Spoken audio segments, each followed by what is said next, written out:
Thank you for your introduction. I will have this presentation in English, so I hope everyone can understand. Otherwise, there are also translation sets available. I used it for the first part of the conference, and it was a success, so thanks, everyone.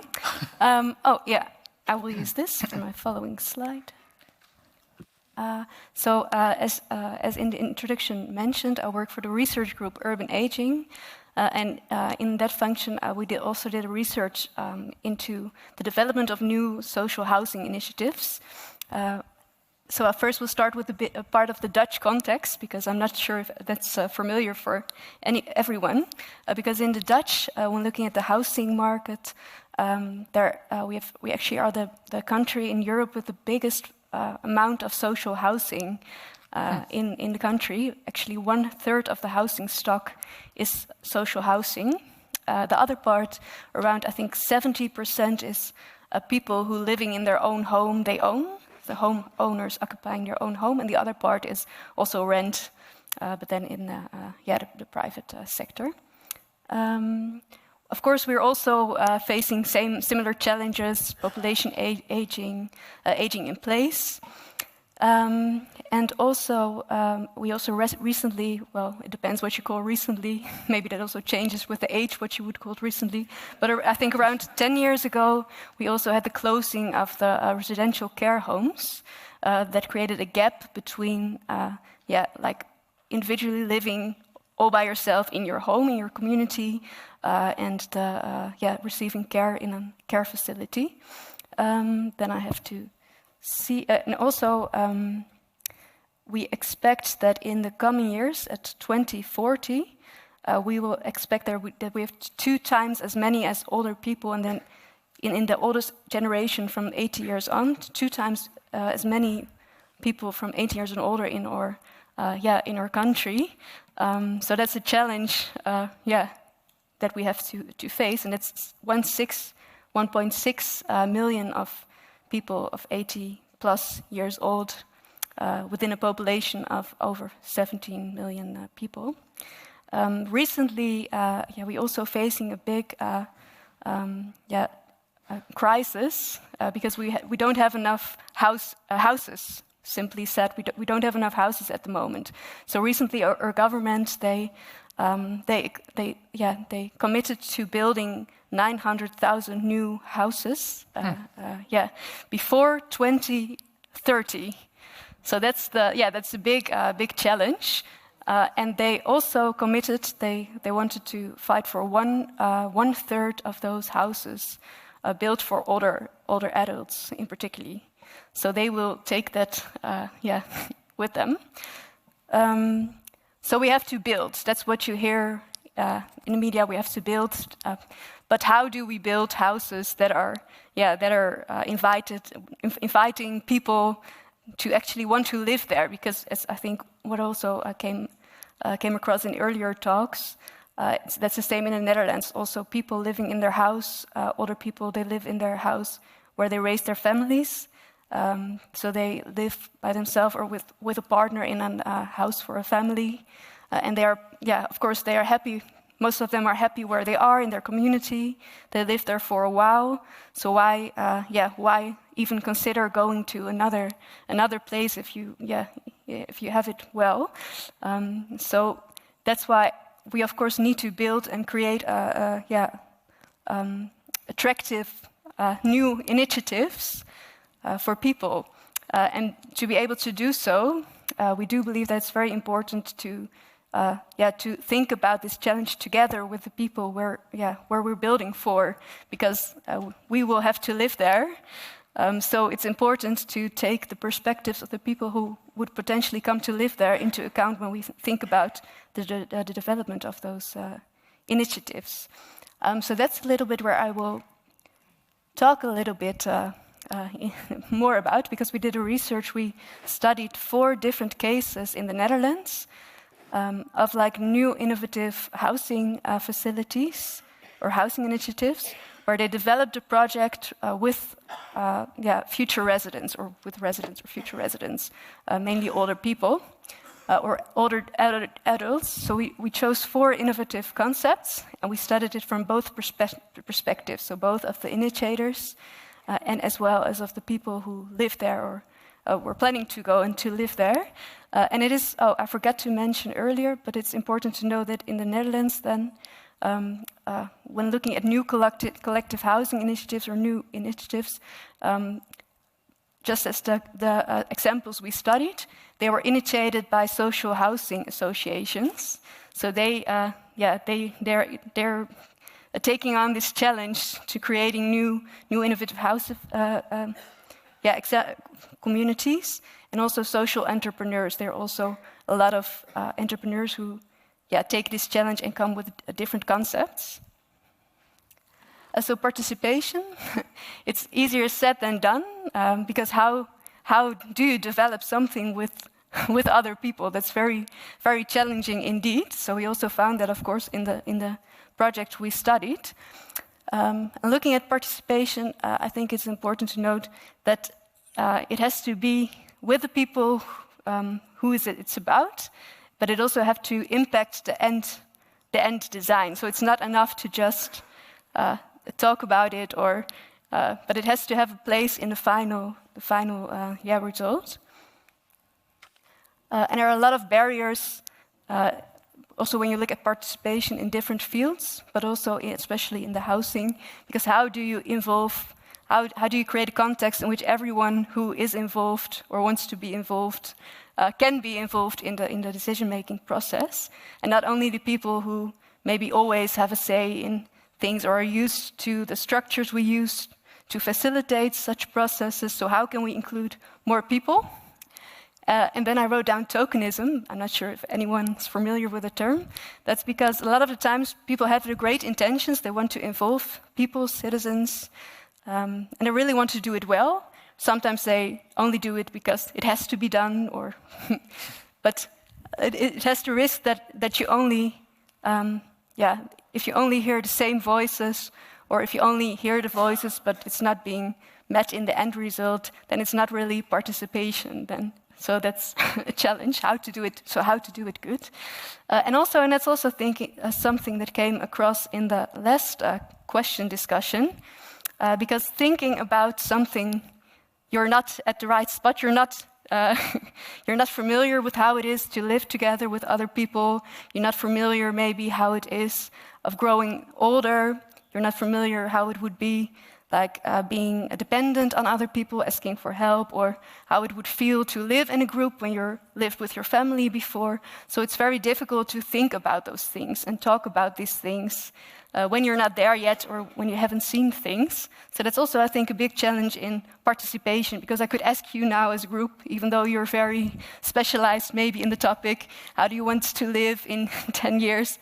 Well, what would someone say? It's very, how do you know what you want? It's difficult. So I will share some of the lessons of we found in the research. So the initiatives we seen, they were in different phases of the process. Some of them were still in the earlier phases, some of them were already realized. And in the Netherlands, it takes quite some time to realize a project. Sometimes most of the time, actually, it takes around 7 years, because there's so many difficulties, rules and regulations. I will talk about it a little bit more if I still have time. But we found in 3 different phases some different success factors to keep in mind. And I will go through them a little bit in this presentation. So in the initiation phase, of course, it depends. As we already seen, there are a lot of different starting positions for the initiation of a project. In the cases we study, they were initiated by the Social Housing Association or by social entrepreneurs. But a lot of the times when it happens, the plans are already made, and then they maybe ask people to think or give some feedback about the plans.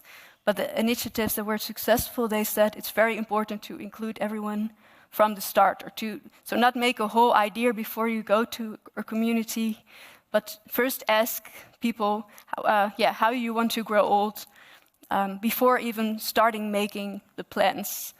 So for example, one of the housing associations in the Netherlands, they have some housing stock, and then before they're going to think about the plans, they first go to the people and ask, how do you want to grow old in this community? What is needed?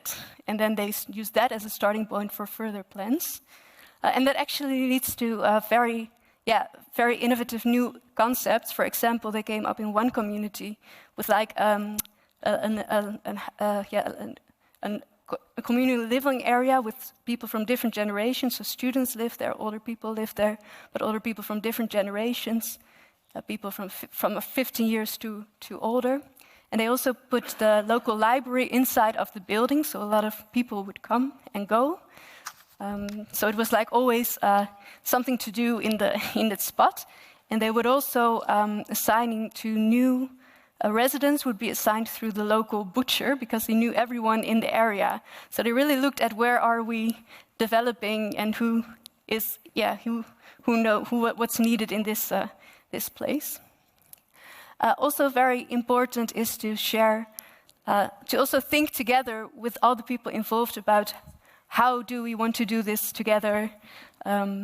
Because most of the times the ideas about participation, how are we going to do this, and what topics are we going to think together, they are being made from the organizations and not so much together. So we found that in the project residents themselves, they said, well, we didn't have a clue what was going to happen during the process, but the initiators, they knew, but they didn't thought it would be interesting to share.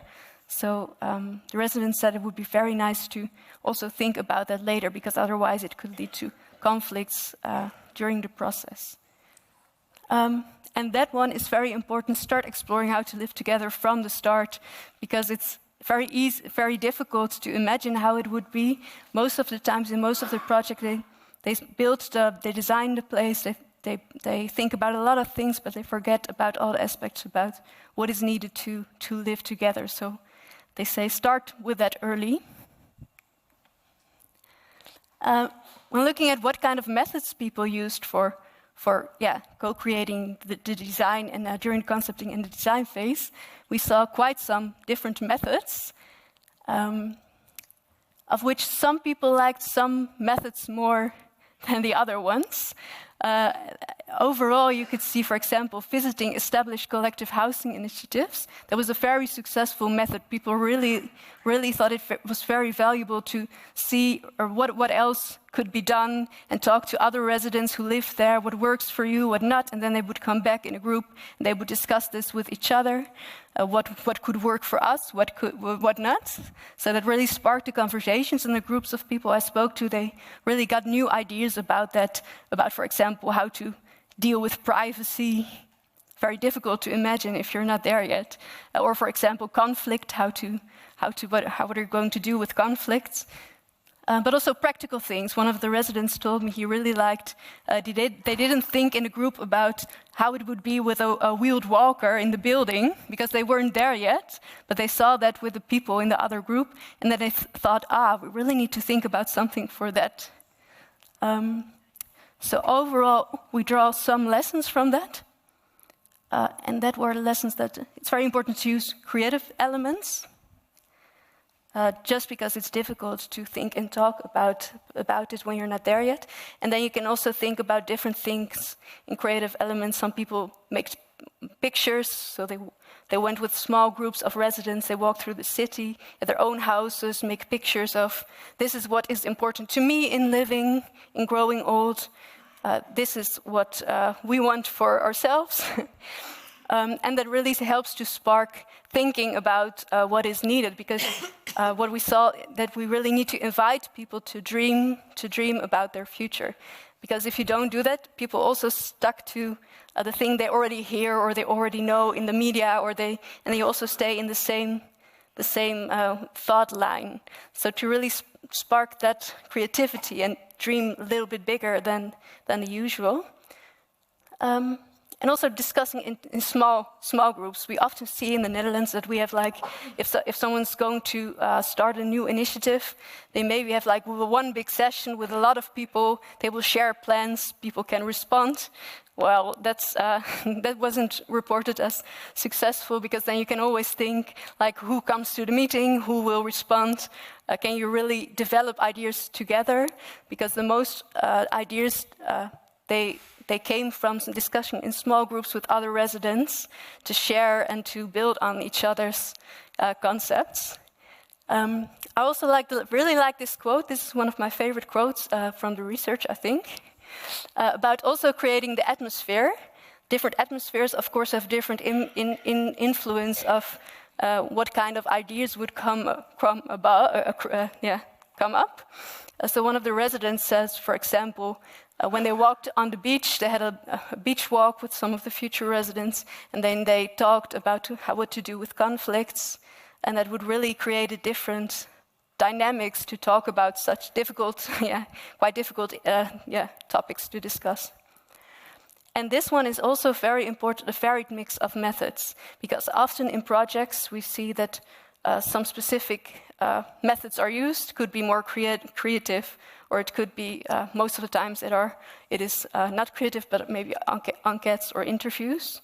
But when you offer a varied mix, that's very important, because different people have different needs and wishes when it comes to what helps to spark the conversation and to be able to share their voices. So we need to create an environment in which people are invited to be able to share this. And often it's one fixed trajectory. But in the project we saw it was very useful when there are different routes through to designing together. Also when it comes to topic, because some people might want to be very much involved and have like a final say in some specific areas of how to create the new housing initiative, but not so much on others. So when you only have one, that's very difficult.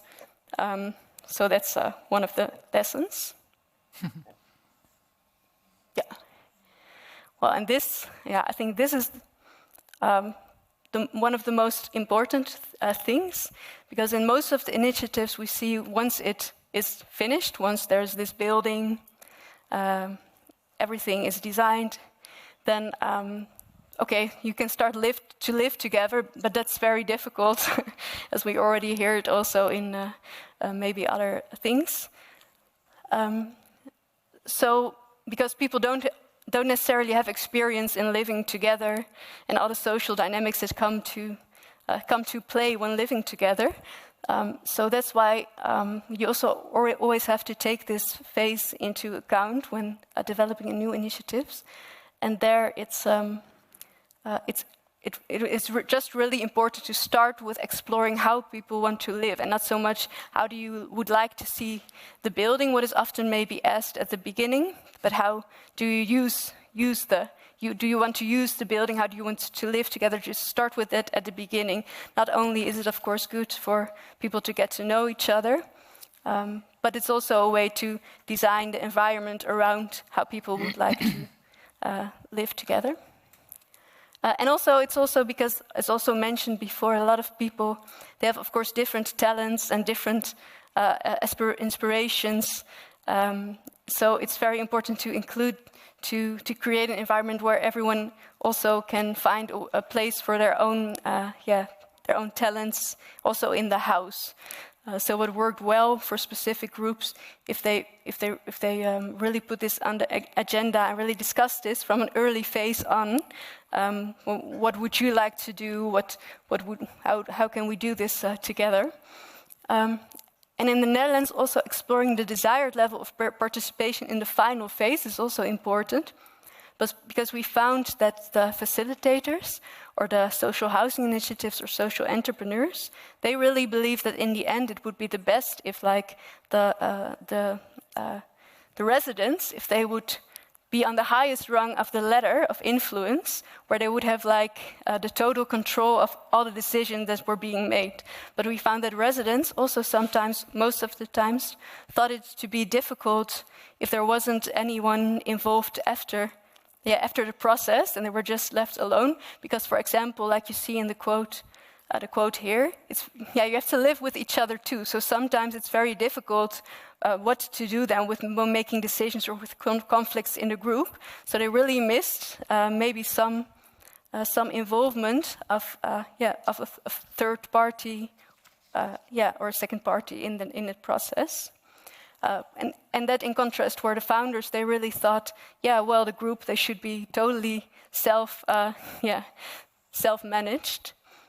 And the last one, that's actually a very big challenge, because as we also already heard, once the building, when it stands and everyone lives there together, of course, it's not all of a sudden everything is okay and participation stops. It has to, you have to really see it as work to do so. And there's not a fixed method to do so. It also it depends on the context where you're in and on the interactions you have with each other. So, for example, one of the housing initiatives, they have once a year they would come back and they would have an extra session, and then they would see how everyone feels, and everyone knows this. And since they introduced this, there are more positive changes. So because new people, of course, there are coming in the building, people grow older. Like we just also heard, that new people, they didn't experience the whole process, so they don't have the shared history of this is our community, we built this, so how to go with this was perceived as a big challenge. So we did see that overall there were two, that was quick. I had to stop. Too bad. Okay. No, I think finish that, yeah. Okay, yeah. That I'm very happy, because I actually had a long time still, but this is very important over the whole trajectory.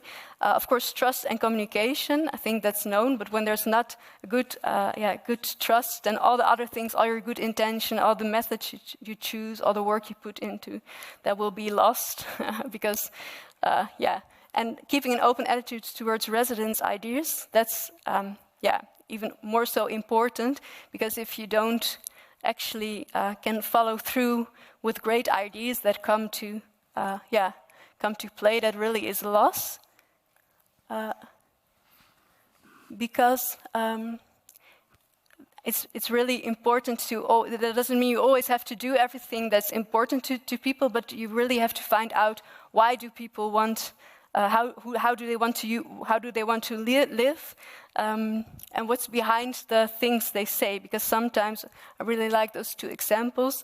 People saying they wanted 4 rooms to a housing association in the building, and the housing association said, "Well, we just cannot. That's not possible based on our expertise," and that they didn't do it. And then later they found out that it was because the people they wanted a room for the family to sleep, so they could have easily. Followed through if they went in and questioned about how do you want to use the building instead of how do you want the building to look. And it's also, I think I can stop now. Yeah, it's just important because it can lead to very innovative results that you wouldn't think of. When you don't build it together, and also, of course. You can come to innovative concepts that could really fit the environment where they're in. So that's, but it has a lot of challenges. So that was it.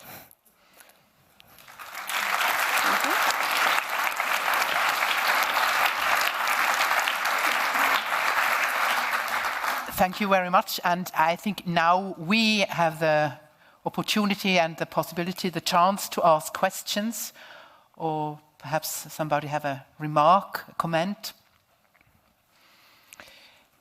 Yes, I would ask, how do you reach the people?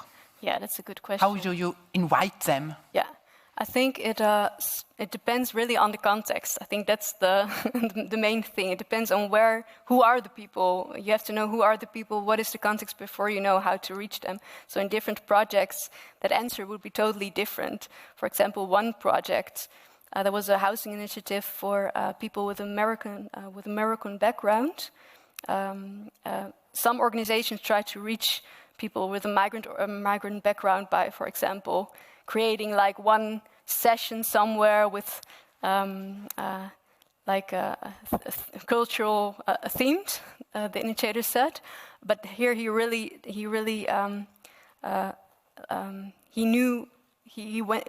looked and see who are the people who knows the neighborhood, and they come and went there and stayed for a long time, and just very informal contact with people who are known there, and then he found a way to, together with those people, build trust and create a setting wherein everyone in this community was reached. Another setting, there was a more rebellious founder. It was with a housing association. The first time he organized a session, he already had the location. It was a former old residential care organization. And they first sent out an invitation to everyone in the area. So they sent out letters through the mail, please come and think with us about a new destination for this project. And then no one came. But then they put like a big sign in the area, and they said like, well, we have to demolish the building. It has to be demolished. We will organize one last meeting, and then everyone came from the community. It's a bit rebellious, but yeah. So I think it really depends. You have to know where you are. Yeah, but you shouldn't. But it's a good question, because you shouldn't forget about most of the times decisions are being made because you take the easy way out, or you look at the time or the costs. But this is like a very important step. If you don't have the right people, then you might as well not stop maybe. And do you think there are several people you don't reach? Migrants, or I don't know? Yeah, but it's also maybe a question if everyone wants to be reached. But I think also, how do you reach people? Because in another project we work with film, for example. So then we make a movie with the people about growing older, and then we reach very different people, and then also new people relate very different towards growing older. So it takes different forms. But maybe not everyone has to be reached, I also think. Yeah. But creating more awareness about the topic is also, I think, important. Fragen, Einwände?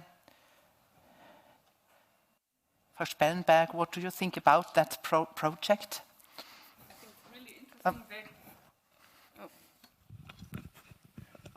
think it's really interesting that you use different media to address people, like movie, having some event, and that this normal letter that isn't of use at all. No, exactly, and that you can take that same thing overall the whole process. In each phase, you have to think what media, and not only one. You have to do separate, because different people have different media. So most of the time we think in one, but we need more. Yeah. Yes, and another point is that maybe you need mediation after people moved in. Yeah. So there are conflicts. There have to be conflicts. Yeah. And so you need, as you mentioned, a third party. Yeah. We really found that in these 4 cases. But it was a funny result, because none of the initiators thought about, none of them, it wasn't their ideal, but it was the ideal of the residents. They said we just cannot without a mediator or a third party. Yeah. Agree.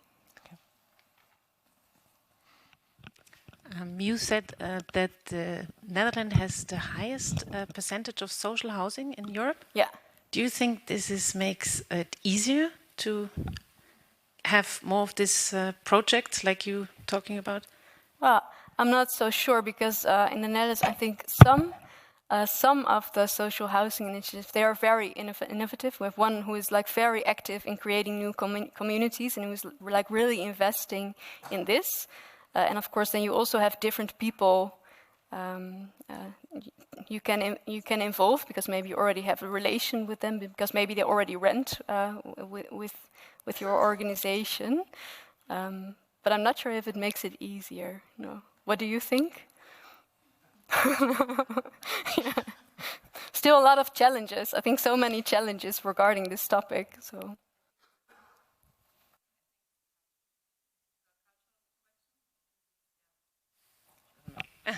It's a cultural, it makes it, the background from the Netherlands are more, they're open for this, I think, more than others.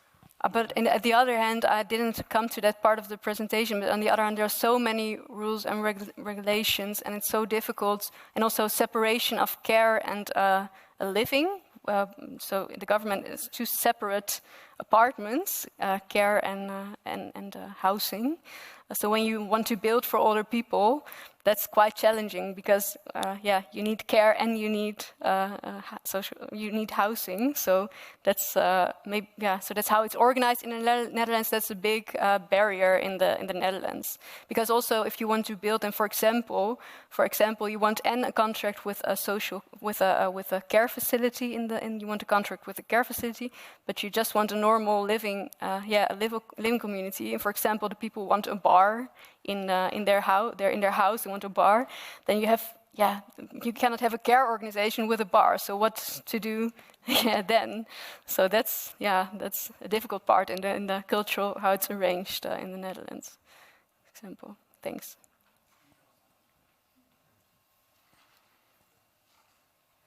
Will niemand die Gelegenheit nach? Entschuldigung, Herr Klumpner. Yes, I have a question, not only to you, but anybody could answer it. One could now get the impression that this question of housing is a very linear one. Also in the morning, Barbara Siebel with her care concept, those were almost the stages of aging. Yeah.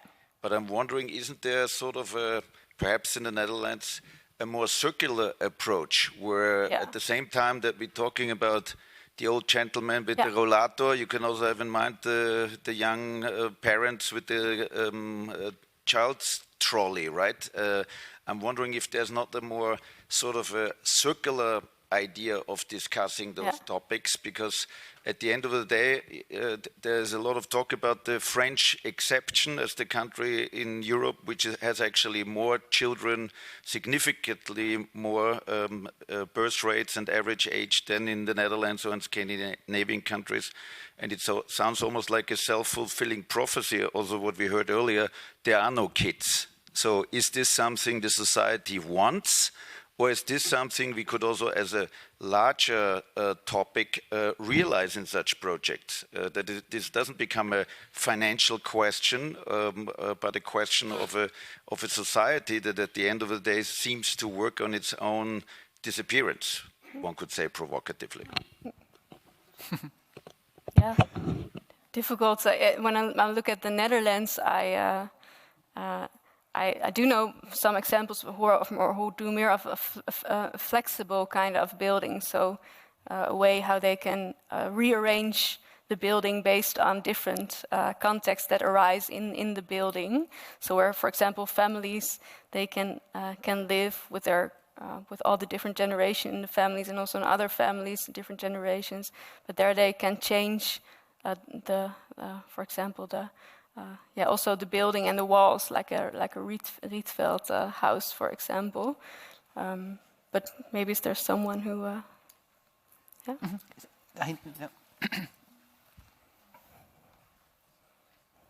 Typically, children are there when women are able to work. Like in France, they have full employment and they have this Tagesmutter concept. That means there is daycare for children, and all these Catholic Länder like Spain, Italy, etc., low birth rate. West Germany, low birth rate, etc., etc. I mean, it's not only care and housing, it's work in first place.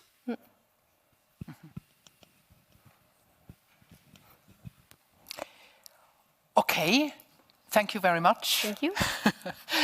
For your lecture.